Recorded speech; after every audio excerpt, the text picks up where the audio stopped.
યાત્રાધામ અંબાજીમાં ધોધમાર વરસાદ, અંબાજી અને આસપાસના વિસ્તારમાં વરસાદ.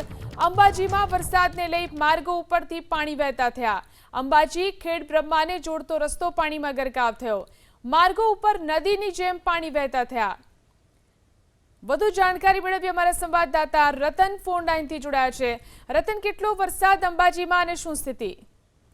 બિલકુલ, જે અંબાજીની વાત કરીએ તો દાતા વિસ્તારના જે અંબાજી જે અરાવલી ડુંગરની અંદર જે વરસાદની અંદર સવારથી જે વાદળછાયા વાતાવરણ હતું તેને લઈને અત્યારે ધોધમાર વરસાદ પડી રહ્યો છે. ત્યારે જે અંબાજીથી ખેડ બ્રહ્મા જતો માર્ગ રોડ ઉપર ઘૂંટણ સમાન પાણી ભરાયું છે. ત્યાં વાહન ચાલકોને બી મુશ્કેલી પડી રહી છે. ત્યાંથી આવતા જતા જે યાત્રાળુ છે એમને બી અવર જવર કરવા માટે ભારે મુશ્કેલી પડી છે. અત્યારે જે કોરિડોરનું કામ શરૂ થવાથી ત્યાં ઠેર ઠેર કામગીરી શરૂ હોવાથી ત્યાં ઠેર ઠેર જગ્યા જે ખાડાઓ છે ત્યાં પાણી ભરાયા છે. તેને લઈને જે અંબાજીવાસીઓને જે આ વરસાદ જે ધોધમાર વરસાદ પડવાથી ભારે મુશ્કેલી પડી રહી છે. જી આભાર તમામ જાણકારી આપવા માટે.